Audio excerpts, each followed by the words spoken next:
Hey friends, so today's video is the second in the series on rediscovering the archetypes of the mature masculine, taken from the book King, Warrior, Magician, Lover by Robert Moore and Douglas Gillette.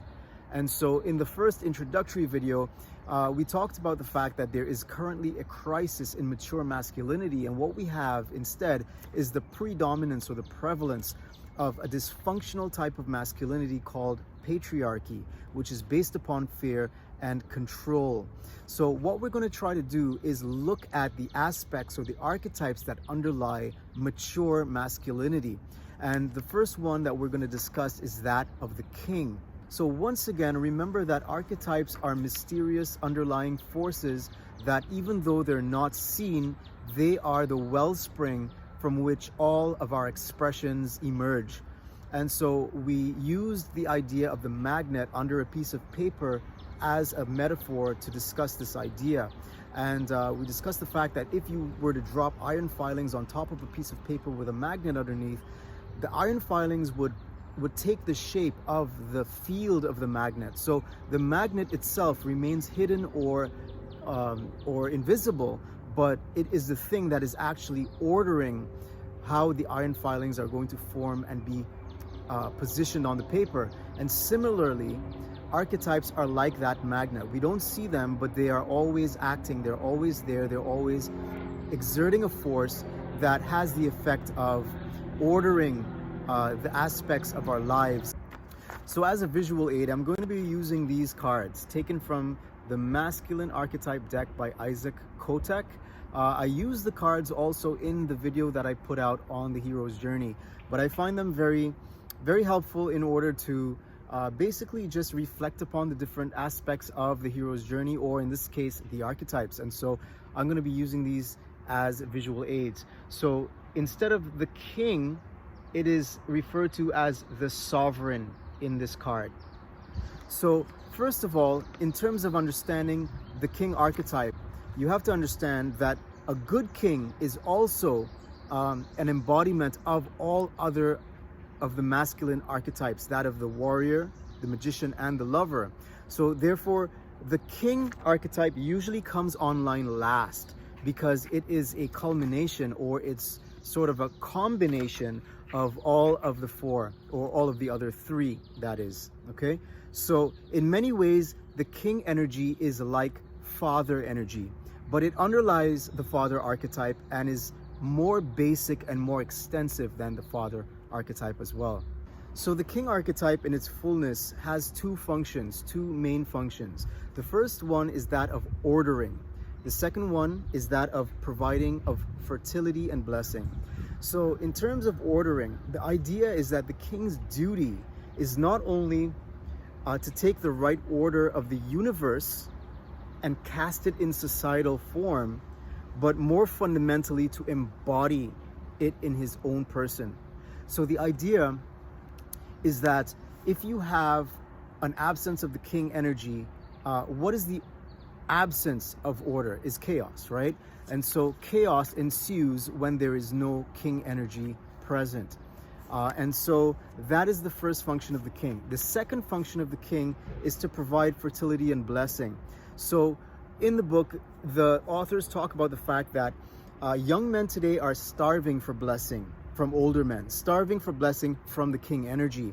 And so blessing is to be seen basically as the idea of being valued, rewarded for our talents and abilities, and to be seen, okay? So in other words, it's acknowledgement, okay? Now, when I say fertility, it basically means that when the king is thriving, when the king himself is embodying those things that he is supposed to embody, then that which he has stewardship over will thrive.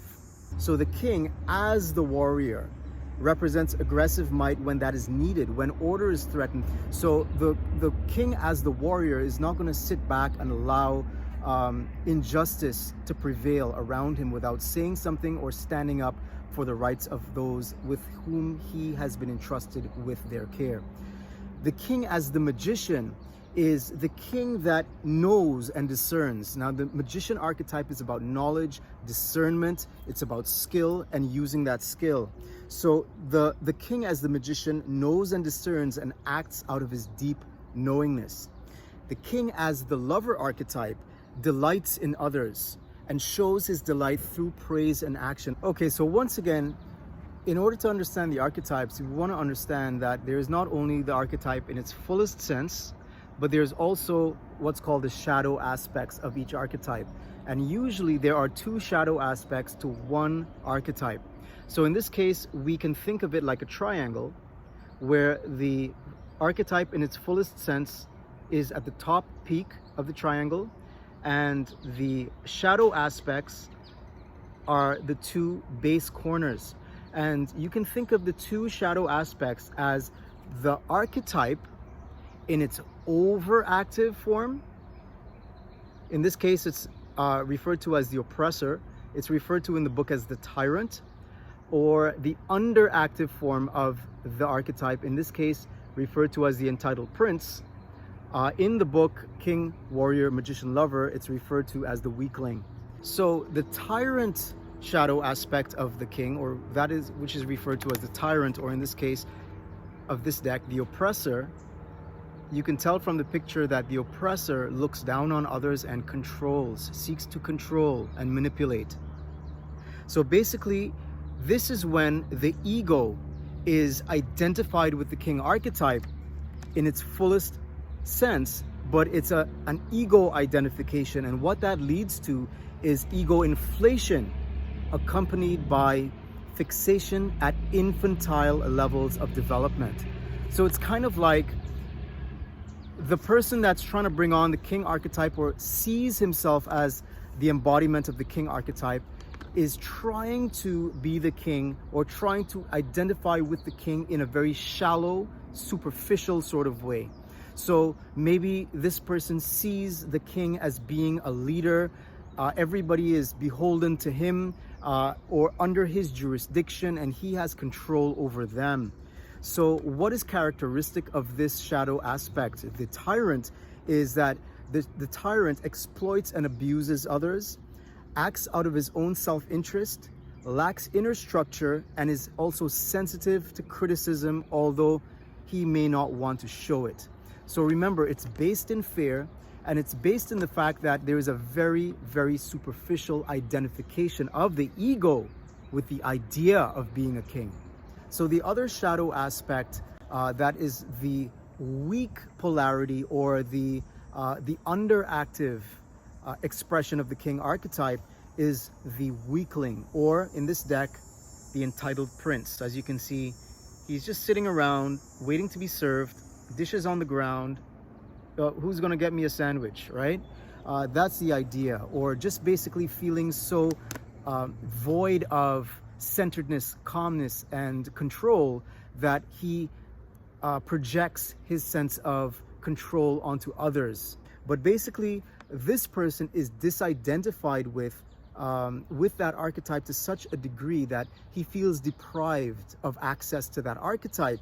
And basically, when boys are abused by parents and not given any love and attention, and eventually later on in life, when that repressed grandiosity explodes to the surface, the man who may once have seemed nice may become a tyrant, and then when put into positions of power, may actually switch poles from the underactive to the overactive pole of the tyrant, in that sense, right?